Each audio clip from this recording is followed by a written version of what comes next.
মাদক সেবন করো না বন্ধু। মাদক সেবন হারাম ও স্বাস্থ্যের জন্য ক্ষতিকর। আমি ফিজিক্যালি অ্যাসল্টেড হয়েছি, সেটার জন্যই আমি মামলাটা করেছি।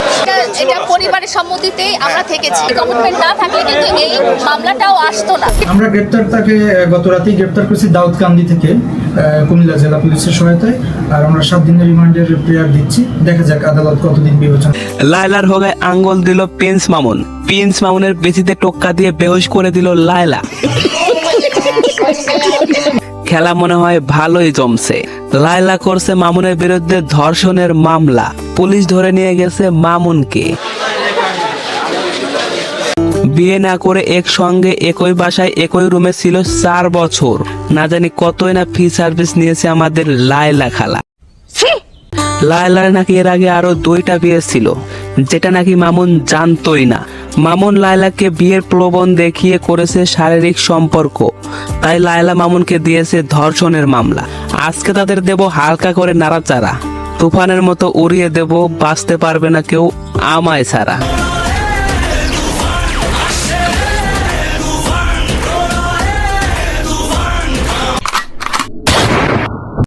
আসসালামু আলাইকুম guys, this is Imran. Welcome to Forex Black বয়।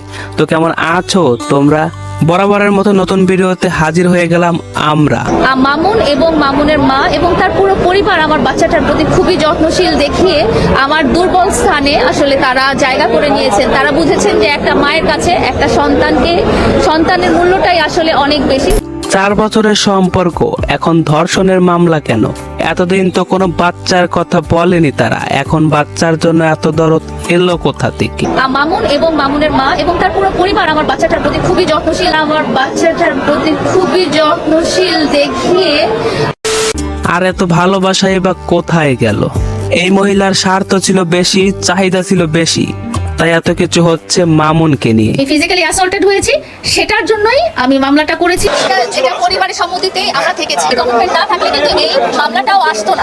আমাদের লায়লা খালা দাবি করছে মামুন তাকে বিয়ের প্রলোভন দেখে শারীরিক সম্পর্ক করেছে, তাই মামুনের বিরুদ্ধে ধর্ষণের মামলা দিয়েছে। আমি বুঝি না এটা ধর্ষণ হয় কিভাবে? হয়তো এটা প্রতারণা হতে পারে। ধর্ষণ কিভাবে হয়? দীর্ঘ 4 বছরের সম্পর্ক, তাদের যা হয়েছে, তাদের যা করা তারা নিজ ইচ্ছায় সজ্ঞানেই করেছে। সে কি জানে না ধর্ষণ কি? ধর্ষণ কাকে বলে? জানি না। ধর্ষণ এক ধরনের যৌন নিগ্রহ। সাধারণত কোনো ব্যক্তির অনুমতি না নিয়ে ইচ্ছার বিরুদ্ধে তার সাথে যৌন সঙ্গম বা অন্য কোনো যৌন অনুপ্রেরণা ঘটানোকে ধর্ষণ বলে। আবার অনুমতি প্রদানে অক্ষম এমন কোনো ব্যক্তির সাথে যৌন মিলনে লিপ্ত হওয়াকে ধর্ষণ বলে, যেমন অজ্ঞান, মানসিক প্রতিবন্ধী কিংবা অপ্রাপ্তবয়স্ক কোনো ব্যক্তি। তাদের সাথে আপত্তিকর যাই করবেন তাই ধর্ষণ, কারণ তারা তো কিছু বোঝে না। এখন প্রশ্ন হচ্ছে, অবিবাহিত নারী পুরুষ দুজনে ইচ্ছায় যৌন সঙ্গম করলে তাদের জন্য কোনো ধরনের শাস্তি বা কোনো ধরনের আইন আছে কি? এটার উত্তর হলো না। আমি এত জানি না, আর আমি কোনো আইন বিষয়ে পড়াশোনাও করি না।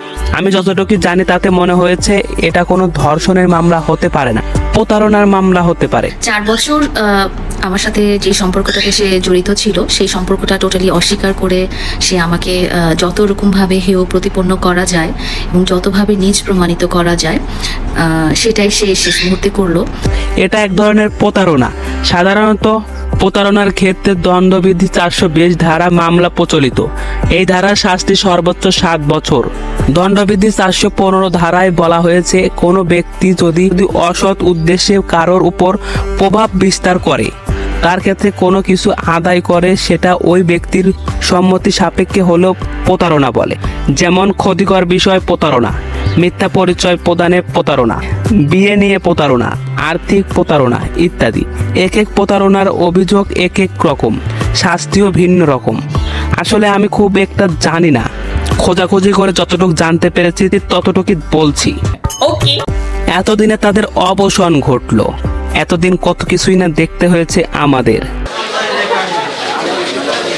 আমাকে যখন মামুন গাড়িতে রাস্তায় মারতেছিল তখন আমি ফিজিক্যালি অ্যাসল্টেড হয়েছি, সেটার জন্যই আমি মামলাটা করেছি।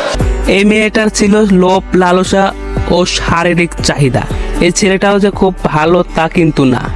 মামুনকে নিয়ে আর কি বলবো, অনেক লোভী স্যাঁচড়া একটা ছেলে। তার মধ্যে টাকার লোভ অনেক, সেটা তার নিজের টাকা না, অন্যের টাকার। এই ছেলেটা লায়লার থেকে আজকে গাড়ি চায়, কালকে বাড়ি চায়, এরকম একের পর এক চাইতেই থাকে। আর লায়লা স্বার্থ ছাড়াই সব দিতে থাকে। আরে না, স্বার্থ তো আছে, শারীরিক সম্পর্ক। কিছুদিন আগে লায়লা বলল লায়লা নাকি ব্যাংকে থেকে 30 লক্ষ টাকার লোন নিয়েছে মামুনের জন্য। তাহলে এখন মামলা কেন? কারণ তাদের মধ্যে আর বনিবনা হচ্ছে না। হবে কিভাবে? তারা দুজনে তো ছিল স্বার্থের পাগল। মামুনের স্বার্থ ছিল টাকার, আর লায়লার স্বার্থ ছিল শারীরিক চাহিদার। মামুনের প্রতি লায়লার দাবি, তোরে আমি এত টাকা পয়সা বাড়ি গাড়ি সব দিলাম, এখন তুই আমাকে ছাইরা আরেক কচি মেয়েকে বিয়ে করবি? তা তো হবে না। নয় আমাকে বিয়ে কর, না হয় জেলে পচে মর। ধন্যবাদ ভিডিওটি এই পর্যন্ত দেখার জন্য। ভিডিওটি ভালো লাগলে চ্যানেলটা সাবস্ক্রাইব করবেন আর লাইক দিতে কিন্তু একদমই ভুলবেন না। ধন্যবাদ।